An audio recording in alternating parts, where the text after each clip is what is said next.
आणि आता पाहूयात महत्त्वाच्या बातम्या। गडचिरोलीमध्ये गुलाबी मतदान केंद्र सुरू। गुलाबी मतदान केंद्रात महिलांच्या हातात संपूर्ण कारभार।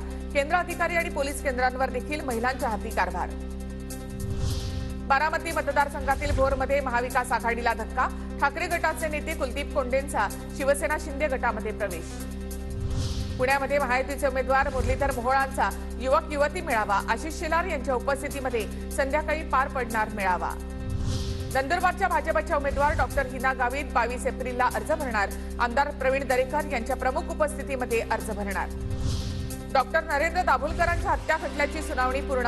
हत्या खटल्याचा निकाल 10 मेला। तब्बल 10 वर्षांनी निकाल येणार। एनडीबीबी कडून सहकारी दूध व्यवसायाची त्रिस्तरीय फेररचनेची शक्यता। महानंद बळकटी करण्यासाठी सहकारी दूध संस्थांची त्रिस्तरीय फेररचना करणं अपेक्षित। नाशिकच्या नागपूर येथील कांदा व्यापाऱ्यांच्या मोसम खासगी मार्केटचा परवाना निलंबित। पुणे येथील पणन संचालक विकास रसाळ यांची कारवाई।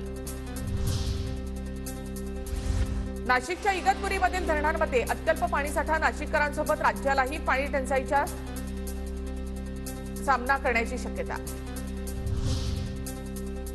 राज्याच्या शिक्षण विभागाकडून शाळांना 2 मे पासून उन्हाळी सुट्टी जाहीर। 15 जून पासून राज्यातील शाळा सुरू होणार, तर विदर्भातील शाळा 1 जुलै पासून सुरू होणार।